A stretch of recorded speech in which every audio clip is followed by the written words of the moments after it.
and I look forward to the road ahead. He was arguably the biggest winner of the U.S. midterm election in an otherwise lackluster showing for Republicans.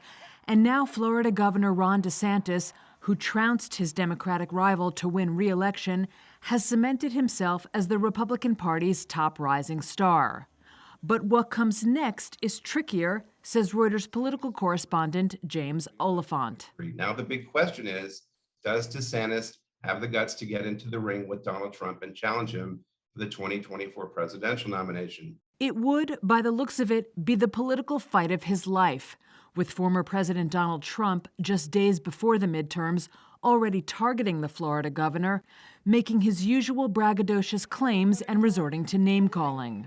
We're winning big, big, big in the Republican Party for the nomination like nobody's ever seen before.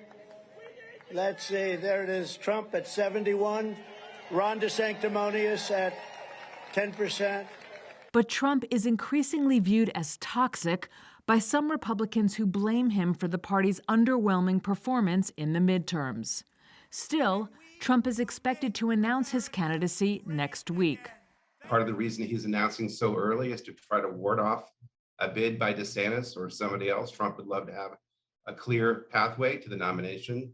But the results in this midterm, they can only embolden DeSantis and make people who are thinking of taking Trump on, make them feel a little more confident about their ability to beat Trump. All it takes is, for Trump to show a little, little blood, and then the sharks are in the water. So, and DeSantis, I think, is that shark. Trump also faces a dizzying array of legal headaches, including his efforts to overturn the 2020 election and his removal of classified documents from the White House. But he could still be the favorite in a primary matchup against DeSantis or any other Republican, as he remains intensely popular with his party's base and is sitting on a massive campaign war chest that will only grow larger.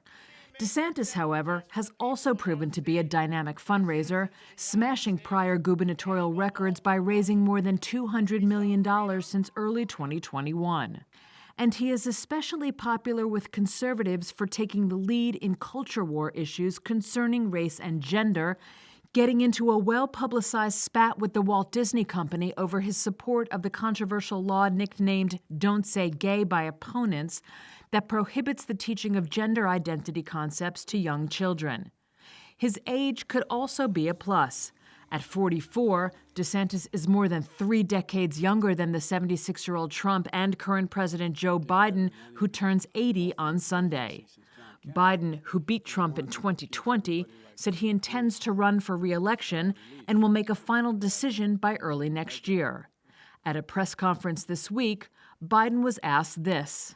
Who do you think would be the tougher competitor, Ron DeSantis or former President Trump, and how is that factoring into your decision? It'll be fun watching them take on each other.